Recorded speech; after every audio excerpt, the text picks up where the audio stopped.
94.7 WDSD, Delaware's country station. It's Guy and Krista in the morning with a couple of very special in-studio people with us this morning. We have Aaron and Kristen, both with a very, very special message this morning. And as I'm going through and reading the information about a young little 5-year-old girl by the name of Molly Dunn and her story, and this morning I'm going to introduce her mother, Kristen. Boy, what a powerful story this is. You had a daughter, yes, Molly, and she was just as healthy as she could be. You had no idea that there was anything wrong with Molly. Correct. Yeah, we thought she was perfectly healthy and normal. Mm-hmm. And then tell us your story. What happened with Molly? She went for her first day of kindergarten, and she walked into our classroom and she collapsed. And a couple days later, we found out that she had severe pulmonary hypertension, and she was actually in heart failure. Unbelievable. And that was the first time you had any, I guess, sign or anything that anything was wrong. I had thought something was wrong with her since she was a baby, Mm-hmm. and had her seen a lot of different doctors, and just trying to figure out what was going on. And we always thought it was, asthma, or she had reflux, kind of common things. Yeah, something that would be easily diagnosed Correct. and easily corrected. Right. But it wasn't that at all. No. In fact, it was the pulmonary hypertension, and she was very, very, very sick. And she was at AI DuPont. How long was she there? She was there for 3 months, and then we were out in Pittsburgh at the Children's Hospital in Pittsburgh for 3 months. So 6 months total she was in the hospital. Now, did Molly get to come back home? She did. She did? She came home in March of 2011. Okay. And she was receiving school at home. She was going to AI for rehab. She went there 3 days a week. Mm-hmm. Another part of her story is a couple of days after we found out she had this pulmonary hypertension, she actually went into cardiac arrest, and she ended up on life support. And she suffered a brain injury as a result of the cardiac arrest. So not only was she very sick, but she was not the same child. She had to relearn how to eat and to walk, and she was working on learning how to talk again. Now, At Molly, age 5. yeah, Yes. and Wow. now Molly passed, Yes, and when did she pass? in May. In May of this year. She's got a twin, She does. Kate, And a big brother, Ryan. and a big brother, Ryan. And Kate came up with this idea. Yeah, Kate came up with something really nice. What did she come up with? Tell us a little bit about that.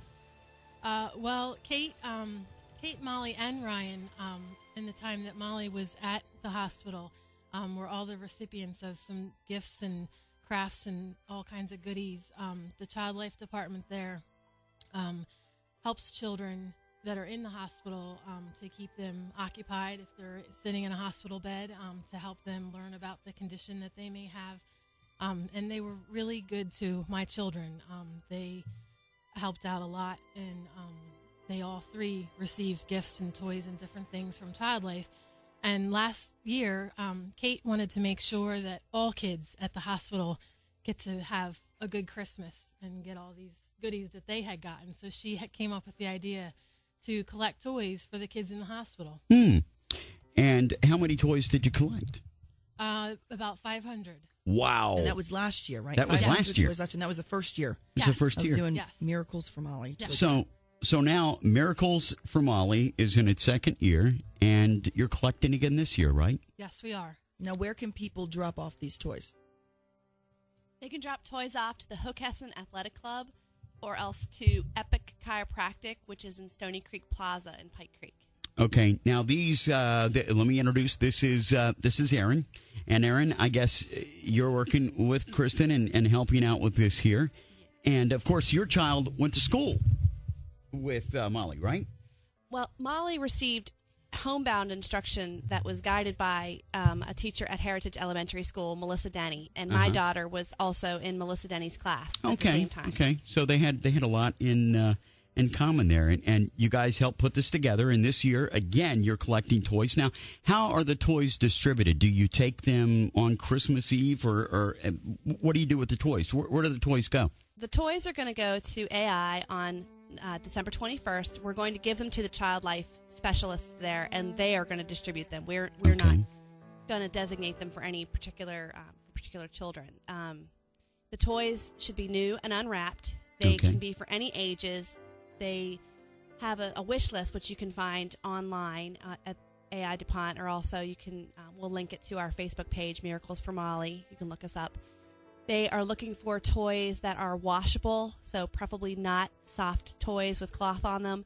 They do need toys for older kids as well. Okay. And they also take donations of used gaming systems, CDs, videos that they can use in the hospital rooms. If you're getting your kids a new gaming system for Christmas, don't throw their old one away. You can donate they'll it to take AI it. DuPont Hospital. That's a great idea. I didn't know that. Think about it that way. Well, thanks for coming in and alerting us to this. And what is the website again? What is it? www.miraclesformolly.org is our website, and you can also look us up on Facebook. Just search for Miracles for Molly. Okay, now, do you take monetary donations too? Absolutely, through PayPal. Okay, yes. through PayPal. Mm-hmm. Kristen, thank you so much. Yes, I know you're a very strong woman. You got a very strong family and a very strong network around you. Thank you so much for sharing your story with us this morning.